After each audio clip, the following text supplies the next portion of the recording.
नमस्कार। मैं डॉक्टर संदीप कुमार शर्मा आज आपके सम्मुख उपस्थित हूँ। आज एक नया टॉपिक लेकर बैंक और ग्राहक के बीच संबंध। ये दो प्रकार के संबंध हैं, समान संबंध और विशिष्ट संबंध। तो बैंक और ग्राहक के बीच दो प्रकार के संबंध होते हैं। एक समान संबंध होते हैं जिसमें ऋणी और ऋणदाता का संबंध है। दूसरा एजेंट और प्रधान का संबंध है। तीसरा धरोहर धारी और धरोहरकर्ता का संबंध है।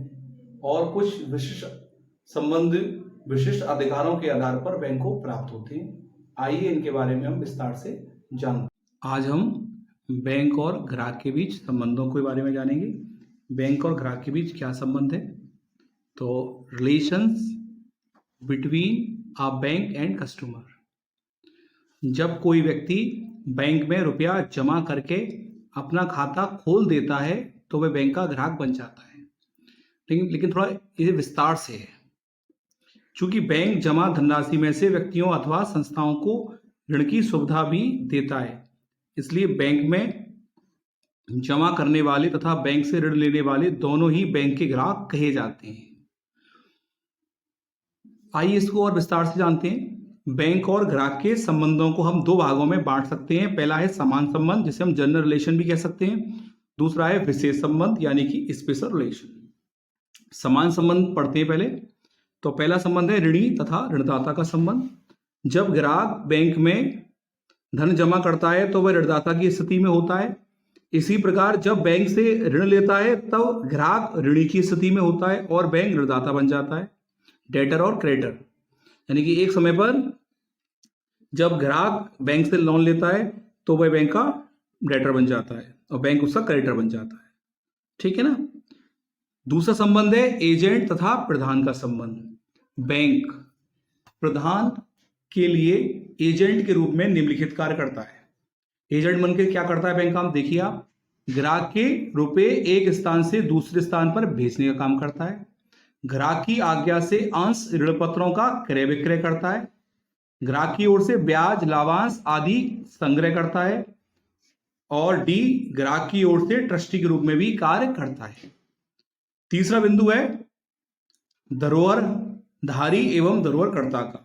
हम जानते हैं बैंक में हम अपना बहुमूल्य धातुएं, हीरे जवाहरात आदि भी सुरक्षित रख सकते हैं। तो बैंक ग्राहक की बहुमूल्य संपत्तियों, आभूषणों व वस्तुओं को लॉकर की सुविधा देकर संरक्षण का कार्य भी करता है।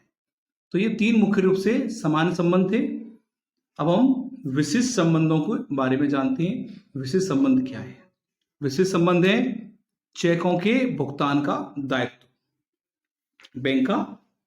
तो ये बैंक द्वारा ग्राहकों से प्राप्त निक्षेप उसके लिए दायित्व होते हैं जिनका मांग पर यानी कि चेकों के द्वारा भुगतान करना होता है। तो ये एक दायित्व है। दूसरा है खातों की गोपनीयता बनाए रखने का दायित्व। बैंकर के यहाँ ग्राहक का जो खाता होता है वह उसकी वित्तीय स्थिति को प्रदर्शित करता है। इस संबंध में बैंक का यह दायित्व है कि वह ग्राहक के खातों की गोपनीयता को बनाए रखे। तीसरा है बैंक का ऋणाधिकार। ऋण की वसूली ना होने की दिशा में बैंक को यह अधिकार है कि वह ग्राहक के माल एवं प्रतिभूति को तब तक अपने अधिकार में रखे जब तक ग्राहक उसके ऋण का भुगतान ना करे। यही नहीं, यथोचित सूचना देकर बैंक ग्राहक की रोकी गई संपत्ति को बेच भी सकता है। चौथा है बिंदु है आकस्मिक व्यय को वसूल करने का अधिकार। बैंक को यह अधिकार है कि वह चालू खातों पर होने वाले आकस्मिक व्यय को ग्राहक से वसूल कर ले। अर्थात यदि ग्राहक के चालू खाते में जमा राशि एक निश्चित सीमा से कम हो जाती है तो वह उसमें आकस्मिक व्यय वसूल कर सकता है। और पांचवा बिंदु है ग्राहक ब्याज का अधिकार। तो ब्याज लगाने का अधिकार भी है बैंक को। बैंक को अपने ग्राहकों को दिए गए ऋण तथा अग्रिमों पर ब्याज लगाने का पूर्ण अधिकार है।